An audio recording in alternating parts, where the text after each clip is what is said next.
Hello everyone, welcome to Ambition Law Institute. I am Astha Singh and we are back with another video. तो as we all are aware कि हमारी series ongoing है legal glossary की from CrPC और अभी तक हमने काफ़ी सारे टर्म्स हैं जो डिस्कस कर लिए हैं, जिनके बारे में समझ लिया है। तो अब देख लेते हैं कि हम आज कौन सा टर्म या फिर टॉपिक डिस्कस करने वाले हैं।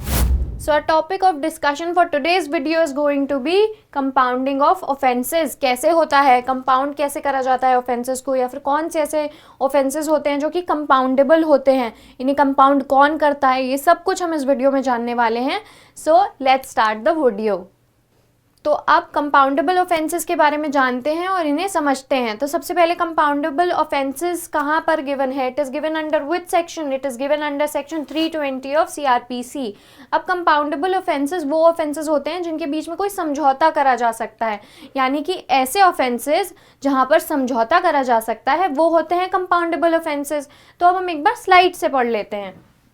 So compounding of offences is defined under section 320 of this code, यानी कि CRPC, जो कि हमने अभी अभी जान लिया। कहाँ गिवन है?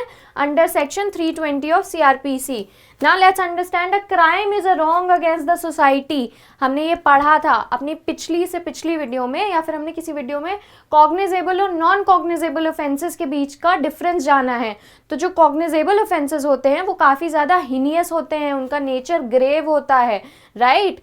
तो ऐसे जो ऑफेंसेस होते हैं वो कैसे होते हैं? Wrong against society, right. हमने ये चीज़ पढ़ी थी, एग्जाम्पल के तौर पे हमने समझी थी कि जब भी कोई ऐसा हीनियस क्राइम जो है कमिट करा जाता है तो वो किसके अगेंस्ट में रॉन्ग होता है? पूरी सोसाइटी के अगेंस्ट में। इसीलिए हमने कई बार देखा है, क्या देखा है कि जब कोर्ट केसेस चल रहे होते हैं तो उस जगह पर अगर कोई क्रिमिनल केस होता है या फिर ऐसा हीनियस क्राइम होता है तो उसका नाम क्या होता है? For example XYZ versus state, यानी कि स्टेट के वर्सेस में रॉन्ग है। वो किसके अगेंस्ट में रॉन्ग है? स्टेट के अगेंस्ट में। तो हमने ये बात समझी थी। Now we need to understand that so there should not be a compromise between the wrong doer and the victim. तो ये बिल्कुल सही बात है कि कोई कॉम्प्रोमाइज नहीं होना चाहिए इस चीज़ में रॉन्ग डूअर या फिर विक्टिम के बीच में। जो उन्हें पनिशमेंट देनी है वो बिल्कुल अप्रोप्रिएटली देनी चाहिए, right. But now let's understand something from the next slide. So it is given over here that however where the offences are essentially of a private nature, कब? जब offences private nature के हैं। आप ध्यान से समझने की कोशिश करिए कि मान लीजिए कोई दो लोग हैं और उनके बीच में कोई आपसी विवाद हो गया है, प्राइवेटली हुआ है, समझ रहे हैं? Where the offence are essentially of a private nature and relatively not quite serious, यानी कि उनका जो नेचर है, जो अकर हुआ है ऑफेंस, वो इतना ज़्यादा सीरियस नहीं है। तो ऐसी सिचुएशन में क्या होगा? वो ऑफेंसेस कंपाउंडेबल ऑफेंसेस कंसिडर करे जा सकते हैं। So the court considers it expedient, यानी कि appropriate, expedient to recognise as.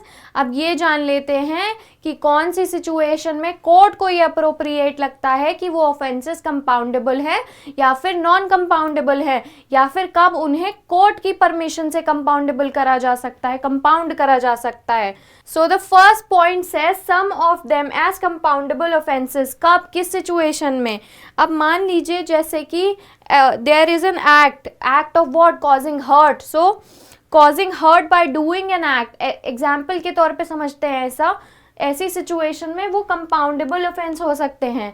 कैसे? मान लीजिए एक इंडिविजुअल है और एक उनकी कहीं पर लड़ाई हो जाती है, कुछ आपसी विवाद हो जाता है किसी के साथ में, तो उन दोनों की लड़ाई झगड़े के चलते हुए एक A पर्सन B पर्सन को थप्पड़ मार देता है। अब इस सिचुएशन में क्या हुआ? ये उनका आपसी विवाद है। अगर वो चाहें तो इसे खुद भी रिजॉल्व कर सकते हैं rather than approaching the court.